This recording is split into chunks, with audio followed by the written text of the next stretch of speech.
എല്ലാവർക്കും എൻ്റെ മറ്റൊരു വ്ളോഗിലേക്ക് സ്വാഗതം. ഞാൻ ഇന്നിവിടെ പറയാൻ പോകുന്നത് ഇൻഷുറൻസിനെ കുറിച്ചാണ്. ഹെൽത്ത് ഇൻഷുറൻസിനെ കുറിച്ചാണ് മെയിനായിട്ട് ഇവിടെ പറയാനായിട്ട് പോകുന്നത്.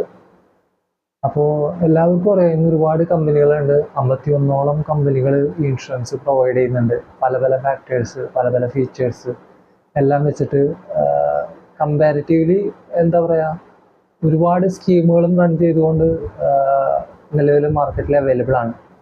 അപ്പോൾ ഈ ഒരു സാഹചര്യത്തിൽ എന്ന് പറയുമ്പോൾ ഇൻഷുറൻസിനെ പറ്റി അറിയാത്തൊരാൾ അല്ല എന്നുണ്ടെങ്കിൽ ഈവൻ അറിയുന്നവരാണെങ്കിൽ പോലും അവരൊരു ഷോർട്ട് ലിമിറ്റഡ് ആയിട്ടുള്ളൊരു ടൈമിൽ മാത്രമാണ് അതിനെക്കുറിച്ച് സെർച്ച് ചെയ്യുകയും അതിനെക്കുറിച്ച് കൂടുതൽ ഡീറ്റെയിലിങ് നോക്കി ഒരു കുറച്ച് സമയം മാത്രം സ്പെൻഡ് ചെയ്തുകൊണ്ട് അവരതിനെ പഠിച്ച് അതിലേക്ക് ഓൺലൈൻ വഴിയും ഓഫ്ലൈൻ വഴിയും ഒക്കെ ആയിട്ട് അവർ എടുക്കുന്നുണ്ട്.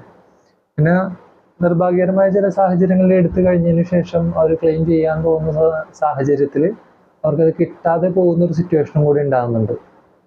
അപ്പോൾ ഞാൻ മനസ്സിലാക്കിയൊരു സാഹചര്യം എന്ന് വെച്ചാൽ, ഇപ്പോൾ ഒരു കഴിഞ്ഞൊരു 3 മാസത്തോളമായിട്ട് ഞാൻ ഇൻഷുറൻസ് എന്താണെന്നും അതേപോലെ ഇൻഷുറൻസിൻ്റെ IRDAയുടെ ന്യൂ ഇന്ത്യയുടെ എക്സാം എഴുതി, അതേപോലെ ഓൺലൈൻ പ്ലാറ്റ്ഫോമുകളിൽ വർക്ക് ചെയ്തു, ഓൺലൈൻ വീഡിയോസ് കണ്ട് ഒരുപാട് കാര്യങ്ങൾ പഠിച്ച് ആ കാര്യങ്ങൾ പഠിച്ചതേ ഉള്ളൂ, മനസ്സിലാക്കി വരുന്നതേ ഉള്ളൂ. ഒരു 3 മാസം എടുത്തിട്ട് പോലും എനിക്കിപ്പോഴും അല്ലെങ്കിൽ ഞാൻ കൺഫ്യൂസ്ഡ് ആയിക്കൊണ്ടിരിക്കുന്നതാണ് പുതിയ പുതിയ പോളിസീസും പുതിയ പുതിയ സ്കീമുകളൊക്കെ പരിചയപ്പെടുമ്പോൾ.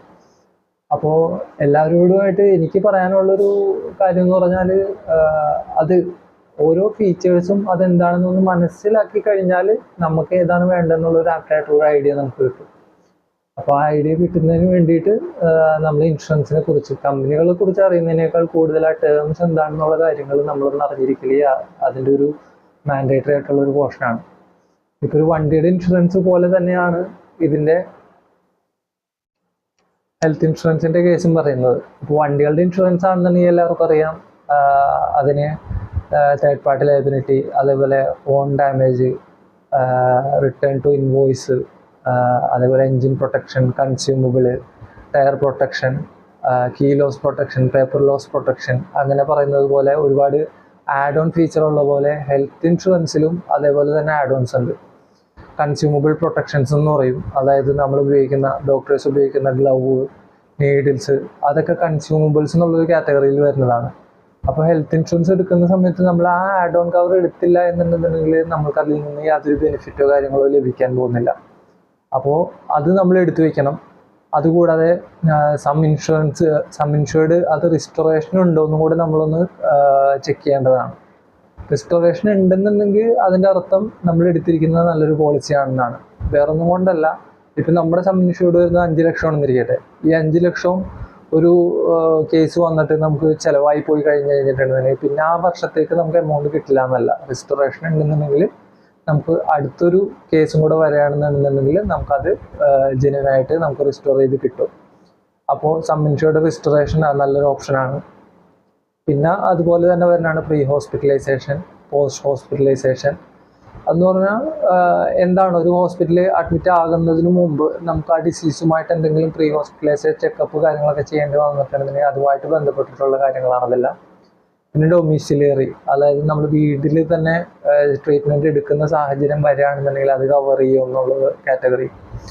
അപ്പോൾ ഇതെല്ലാം നമ്മൾ അറിഞ്ഞിരിക്കൽ മാൻഡേറ്ററി ആയിട്ടുള്ള കാര്യമാണ്. നമ്മൾ എടുക്കുന്ന പോളിസിയിൽ എന്തെല്ലാം ഉണ്ടെന്നുള്ളത് നമ്മൾ തന്നെ അറിഞ്ഞിരിക്കണം. അപ്പോൾ അതിന് മാക്സിമം വേണ്ട എല്ലാ കാര്യങ്ങളും നമ്മൾ തന്നെ അറിഞ്ഞ് നമ്മൾ തന്നെ ചൂസ് ചെയ്ത്, നമ്മൾ ഇപ്പോൾ ഒരു ഏജൻ്റായിട്ട് കോൺവേഴ്സ് ചെയ്യുമ്പോൾ അവരുമായിട്ട് 90% അല്ലെങ്കിൽ 95% അല്ല 99% അവർക്ക് വല്ല വേറായിരിക്കും ഈ കാര്യങ്ങളെപ്പറ്റി, എന്തെല്ലാം കിട്ടും എന്തെല്ലാം കിട്ടില്ല എന്നുള്ളതിനെ പറ്റി. പിന്നെ മനസ്സിലാക്കേണ്ട മറ്റൊരു കാര്യം, നമ്മൾ ഹെൽത്ത് ഇൻഷുറൻസ് പോളിസി എടുക്കുന്നത് ഒരു ഇൻവെസ്റ്റ്മെൻറ്റിനേക്കാൾ കൂടുതൽ പ്രാധാന്യം നമ്മൾ കൊടുത്ത് നമ്മളത് നമ്മുടെ ലൈഫിൽ അത് മാൻഡേറ്ററി ആയിട്ട് വേണ്ടതാണെന്നും ആ ഇൻവെസ്റ്റ് ചെയ്യുന്ന തുക അതൊരു നഷ്ടമല്ല എന്നും അത് നമുക്ക് എത്രത്തോളം വേണ്ടതാണെന്നും ഒരു ലൈഫ് ലോങ് നമ്മൾ മെയിൻറ്റെയിൻ ചെയ്താൽ നമുക്കുണ്ടാകുന്ന ഗുണങ്ങൾ എന്താണെന്നും ആ എടുക്കുന്ന സമയത്തൊന്ന് ബോധവാന്മാരാണെന്നുണ്ടെങ്കിൽ നമുക്കതിന് വളരെയധികം ഗുണങ്ങളേറെ കിട്ടുന്നൊരു പ്രോഡക്റ്റാണത്. വൺസ് പർച്ചേസ് ചെയ്ത് കഴിഞ്ഞാൽ ലൈഫ് ലോങ് നമ്മളത് കൊണ്ട് നടന്നാൽ നമുക്ക് ഏറ്റവും കൂടുതൽ ബെനിഫിറ്റ് കിട്ടുന്ന ഒരേ ഒരു പ്രോഡക്റ്റ് അത് ഹെൽത്ത് ഇൻഷുറൻസ് പ്രോഡക്ട്സുകളാണ്. നമ്മളൊരു വണ്ടിയുടെ ഇൻഷുറൻസ് ഇവിടെ ഗവൺമെന്റ് മാൻഡേറ്ററി ആക്കിയിട്ടുണ്ട്. അങ്ങനെ മാൻഡേറ്ററി ആക്കുന്ന ഒരു കാലഘട്ടം ഇനി അധികം താമസിയാതെ വരും എന്നുള്ളതാണ് ഞാൻ അസ്യൂം ചെയ്യുന്നത്. അപ്പോൾ ഗൾഫ് കൺട്രീസിലും അതേപോലെ യൂറോപ്യൻ കൺട്രീസിലൊക്കെ ഉള്ള പോലെ മാൻഡേറ്ററി ആയിട്ടുള്ളൊരു നിയമം കൂടെ വന്നു കഴിഞ്ഞിട്ടുണ്ടെന്നുണ്ടെങ്കിൽ നമ്മുടെ ഒരു ആരോഗ്യ മേഖല അത് വളരെയധികം എന്താ പറയുക സ്ട്രെങ്തൻ ചെയ്യും. അപ്പോൾ ഞാൻ എല്ലാവരോടുമായിട്ട് പറയാൻ ആഗ്രഹിക്കുന്ന ഒരു കാര്യം എന്താ വെച്ചാൽ ഹെൽത്ത് ഇൻഷുറൻസിനെ പറ്റി ഒന്ന് ഗഹനമായിട്ട് തന്നെ ഒന്ന് ചിന്തിക്കുക. ഇപ്പം നമുക്ക് ഒരു ആക്സിഡൻറ്റ് പറ്റി ഇപ്പോൾ ഒന്നും തന്നെ ആലോചിക്കണ്ട. ഇപ്പോൾ ഈ വാട്സാപ്പ്, ഫേസ്ബുക്ക് അങ്ങനെയുള്ള ഗ്രൂപ്പുകൾ തുറക്കുമ്പോൾ തന്നെ ഒരുപാട് ധനസഹായം ചോദിച്ചുകൊണ്ടിട്ടുള്ള വീഡിയോസ് കാര്യങ്ങൾ നമുക്ക് വരുന്നുണ്ട്, വാട്സാപ്പിൽ മെസ്സേജസ് വരുന്നുണ്ട്. അപ്പോൾ അവരുടെ ഒരു സാഹചര്യത്തിൽ നമ്മളാണെന്നുണ്ടെങ്കിൽ ഒന്ന് ചിന്തിച്ചു നോക്കുക ആദ്യത്തെ കേസ്. അപ്പോൾ നമുക്ക് തന്നെ മനസ്സിലാവും എന്താണ് നമ്മൾ അപര്യാപ്തമായിട്ട് നിൽക്കണം എന്നുള്ളത്. നമുക്കൊരു ഹെൽത്ത് ഇൻഷുറൻസ് ഉണ്ട്, ഒരു 10 ലക്ഷം രൂപയുടെ സം ഇൻഷുർഡ് ആണ്. ആ 10 ലക്ഷം രൂപയുടെ സം ഇൻഷുർഡ് റീഅഷ്യൂർ ചെയ്യുന്ന അല്ലെങ്കിൽ റിസ്റ്റോർ ചെയ്യുന്ന ഒരു സം ഇൻഷുർഡും കൂടെ ഉള്ള ഒരു കാറ്റഗറി ആണെന്നുണ്ടെങ്കിൽ വർഷങ്ങളോളം നിലനിർത്തി കഴിഞ്ഞാൽ നമുക്ക് കിട്ടാവുന്ന ഒരു ബെനിഫിറ്റ് എന്തെല്ലാമാണെന്ന് നമുക്കത് അതിൽ നിന്ന് തന്നെ ഒന്ന് പഠിക്കാം. പിന്നെ ഇപ്പോഴത്തെ ഈ ഒരു ലൈഫ് സ്റ്റൈൽ കാറ്റഗറി വെച്ച് നോക്കുകയാണെന്നുണ്ടെങ്കിൽ ഒരുപാട് എന്താ പറയുക ഭക്ഷണക്രമങ്ങളിൽ പണ്ടത്തെ ഇതിൽ നിന്നെല്ലാം ഒരുപാട് മാറ്റങ്ങൾ വന്ന് നമുക്ക് ക്യാൻസർ പോലെയുള്ള രോഗങ്ങൾ, ക്യാൻസർ പോലെയൊന്നുമല്ല, പേരിൽ പോലും കേൾക്കാത്ത രീതിയിലുള്ള രോഗങ്ങളാണ് ഇപ്പോൾ നമ്മളെ സമീപിച്ചുകൊണ്ടിരിക്കുന്നത്. അപ്പോൾ അതിൽ നിന്നെല്ലാം നമുക്കൊരു പ്രൊട്ടക്ഷൻ വേണമെന്നുണ്ടെന്നുണ്ടെങ്കിൽ അറ്റ്ലീസ്റ്റ് ഒരു ഹെൽത്ത് ഇൻഷുറൻസ് പോളിസി വേണം. അതിൽ തന്നെ ഫിൽറ്റേഴ്സ് കാര്യങ്ങളൊക്കെ ഒരുപാട് വരുന്നുണ്ട്. അപ്പം നമുക്ക് ആപ്റ്റായിട്ടുള്ളതും നമ്മുടെ ബഡ്ജറ്റ് ഫ്രണ്ട്ലി ആയിട്ട് തോന്നുന്ന രീതിയിൽ നമ്മളൊന്ന് കസ്റ്റമൈസ് ചെയ്ത് വെക്കുകയാണെന്നുണ്ടെന്നുണ്ടെങ്കിൽ നമുക്ക് വളരെയധികം ഗുണകരമായിട്ട് ഹെൽത്ത് ഇൻഷുറൻസുകൾ മാറും. അപ്പോൾ ഈ ഹെൽത്ത് ഇൻഷുറൻസ് നമ്മൾ വണ്ടികൾക്ക് എടുത്തു വെക്കുന്നത് പോലെ തന്നെ എല്ലാ വർഷവും നമുക്കും കൂടി എടുത്തു വെച്ച് അത് കറക്റ്റായിട്ട് മുന്നോട്ട് കൊണ്ടുപോവുകയാണെന്നുണ്ടെങ്കിൽ നമ്മുടെ സാമ്പത്തിക ഭദ്രത നിലനിർത്താനായിട്ട് നമുക്കത് സാധിക്കും. അപ്പോൾ ഇതാണ് ഇന്ന് ഞാനിവിടെ പറയാൻ ആഗ്രഹിക്കുന്നത്. വളരെ കുറച്ച് നാളുകളെ ആയിട്ടുള്ളൂ ഞാൻ ഇൻഷുറൻസ് ഫീൽഡിൽ ഉള്ളെങ്കിൽ പോലും എൻ്റെ ഒരു ചെറിയ അനുഭവം കൊണ്ടിട്ട് ഞാൻ പറയുകയാണ്. ഇപ്പം ഞാൻ എടുത്തു വെച്ചിട്ടുണ്ട്, എനിക്ക് ഹെൽത്ത് ഇൻഷുറൻസ് ആയിട്ട് ഞാൻ നിവ ബൂപ്പയുടെ റീഷ്യോ 2 ടൈറ്റാനിയം പ്ലസ് എന്നുള്ളൊരു പ്ലാൻ എടുത്തിട്ടുണ്ട്. അത് കൂടാതെ ഞാൻ റിലയൻസിൻ്റെ ഒരു പേഴ്സണൽ ആക്സിഡൻറ്റ് കെയറും കൂടെ എടുത്തു വെച്ചിട്ടുണ്ട്. അപ്പോൾ നമ്മൾ അവെയർ ആയിരിക്കുക എന്നുള്ളതാണ് ഏറ്റവും പ്രധാനപ്പെട്ട ഒരു കാര്യം. പിന്നീട് അവയർനെസ് എല്ലാവരും നമ്മൾ മറ്റുള്ളവർക്കും കൂടി കൊടുക്കുക എന്നുള്ളത് മറ്റൊരു പ്രധാനപ്പെട്ട കാര്യം. കാരണം നമ്മുടെ ഒരു സാഹചര്യത്തിൽ ഒന്ന് ചിന്തിച്ചാൽ അതെ നമ്മുടെ കയ്യിൽ പണം കൊണ്ട് സഹായിക്കാനായിട്ട് ഇപ്പോൾ അധികം ആരുടെയും കയ്യിലില്ല. പക്ഷെ ഒരു അഡ്വൈസ് കൊണ്ടോ അവരവരുടെ തന്നെ സെൽഫിലുള്ള അവരുടെ ഒരു ഇൻവെസ്റ്റ്മെൻറ്റ് കൊണ്ടോ കാര്യങ്ങൾ കൊണ്ടോ ഇന്ന പോലെ ചെയ്ത് കഴിഞ്ഞാൽ നമുക്കിതുപോലെ ഗുണകരമാണെന്ന് ഒരാളോട് നമുക്ക് പറയാനായിട്ട് സാധിക്കും. അപ്പോൾ ആ പറയാനായിട്ട് സാധിക്കുന്ന കാര്യങ്ങൾ അത് ഇംപ്ലിമെൻറ്റ് ചെയ്ത് റെഡിയായി കഴിഞ്ഞാൽ അത് അവർക്ക് ചെയ്യുന്ന ഏറ്റവും വലിയൊരു സഹായമായിട്ട് മാറും. അപ്പോൾ എല്ലാവരും മറ്റുള്ളവർക്കും കൂടി എന്താ പറയുക വേണ്ടിയിട്ടാണ് നമ്മൾ ഈ ഹെൽത്ത് ഇൻഷുറൻസ് എടുക്കുന്നതും അല്ലെങ്കിൽ സജസ്റ്റ് ചെയ്യുന്നതെന്നും കൂടെ ഉള്ളൊരു കാഴ്ചപ്പാട് മനസ്സിൽ വയ്ക്കുക. നമുക്ക് ഒരുപാട് ഓൺലൈൻ പ്ലാറ്റ്ഫോമുകളുണ്ട്, സെർച്ച് ചെയ്താൽ കിട്ടും. അതേപോലെ തന്നെ ഫിൽറ്റേഴ്സ് യൂസ് ചെയ്തിട്ട് നമുക്ക് ചൂസ് ചെയ്യാനൊക്കെ ആയിട്ട് സാധിക്കും. ഇപ്പോൾ ഓൺലൈനായിട്ട് എടുത്തു കൊടുക്കുന്നതുകൊണ്ട് സർവീസ് കിട്ടില്ല എന്നോ അങ്ങനത്തെ കാറ്റഗറികളൊന്നുമില്ല. സർവീസ് എവിടെ നിന്ന് എടുത്താലും കിട്ടും. കമ്പനിയാണ് നമുക്ക് സ്കീം ഇഷ്യൂ ചെയ്യുന്നത്. അപ്പോൾ സർവീസും കിട്ടും. അതേപോലെ തന്നെ നമുക്ക് വേണ്ടപ്പെട്ട രീതിയിൽ എല്ലാ കാര്യങ്ങളും അറിയേണ്ട എല്ലാ കാര്യങ്ങളും നമുക്ക് സെർച്ച് ചെയ്ത് തന്നെ അറിയാൻ പറ്റും. പിന്നെ കുറച്ചും കൂടി ഡീറ്റെയിലിംഗ് ആയിട്ടും അതായത് ഒരു പേഴ്സണൽ അസിസ്റ്റൻസ് അല്ലെങ്കിൽ ഒരു പേഴ്സണൽ ഒരാളുമായിട്ട് ഇൻ്റർമീഡിയറ്റ് ആയിട്ട് ഡീൽ ചെയ്യണമെന്നുണ്ടെന്നുണ്ടെങ്കിൽ ഇപ്പോൾ എന്നെപ്പോലെയുള്ള ഏജൻസ്, ഇൻഷുറൻസ് ഏജൻസ് ഉണ്ട്.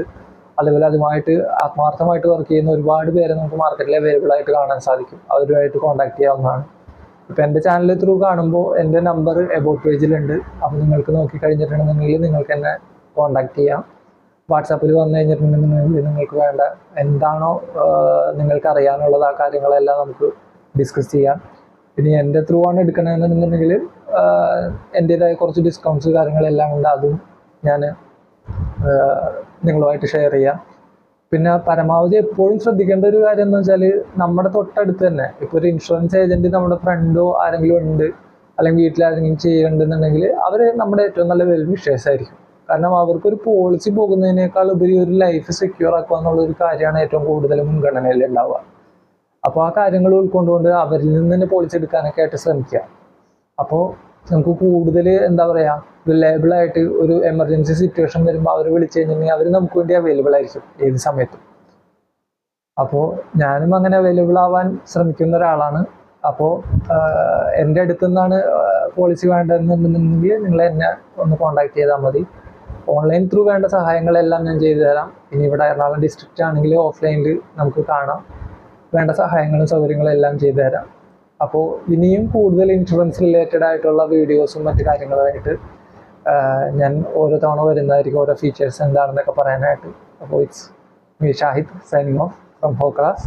വീണ്ടും കാണാം. എല്ലാവർക്കും എൻ്റെ ഈസ്റ്റർ ആശംസകൾ. ഇന്ന് ഈസ്റ്റർ ഡേ ആയിട്ടാണ് ഞാൻ ഈ വീഡിയോ ചെയ്തിരിക്കുന്നത്. അപ്പോൾ എല്ലാവർക്കും എൻ്റെ ഈസ്റ്റർ ആശംസകൾ ഞാൻ നേരിടുന്നു.